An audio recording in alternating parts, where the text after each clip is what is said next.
Quand il dit ça, Thomas Legrand, qu'est-ce qu'il dit? Il dit ouvertement, on va travailler avec les moyens du service public pour favoriser un candidat.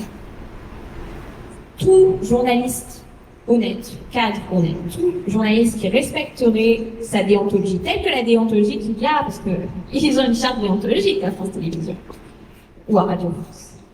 Toute personne qui aurait une idéologie, qui aurait cette charte-là, on va dire que ces personnes-là, elles démissionnent. C'est une idée de base. Qu'on soit de droite ou de gauche, peu importe, elles démissionnent, point barre.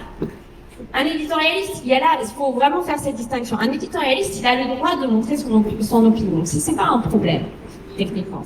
Il n'y a pas de loi, il n'y a pas ni de loi, ni de charte déontologique qui empêche à un journaliste d'avoir sa propre opinion. Ça, c'est une ville d'esprit. Même dans le service public. Par contre, vous avez une charte qui dit on n'est pas censé favoriser un parti, on n'est pas censé favoriser un candidat. Même si vous avez vos opinions, vous n'êtes pas là pour faire la propagande pour un candidat.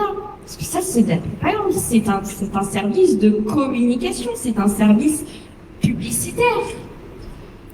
Donc, Thomas Legrand viole concrètement la charte déontologique auquel il s'est attaché. Quelqu'un comme ça, normalement, aurait dû démissionner, tout simplement. Qu'est-ce qui s'est passé? Non seulement on n'a absolument rien dit, ils n'ont rien eu, ces personnes-là. Il y a eu pire que ça.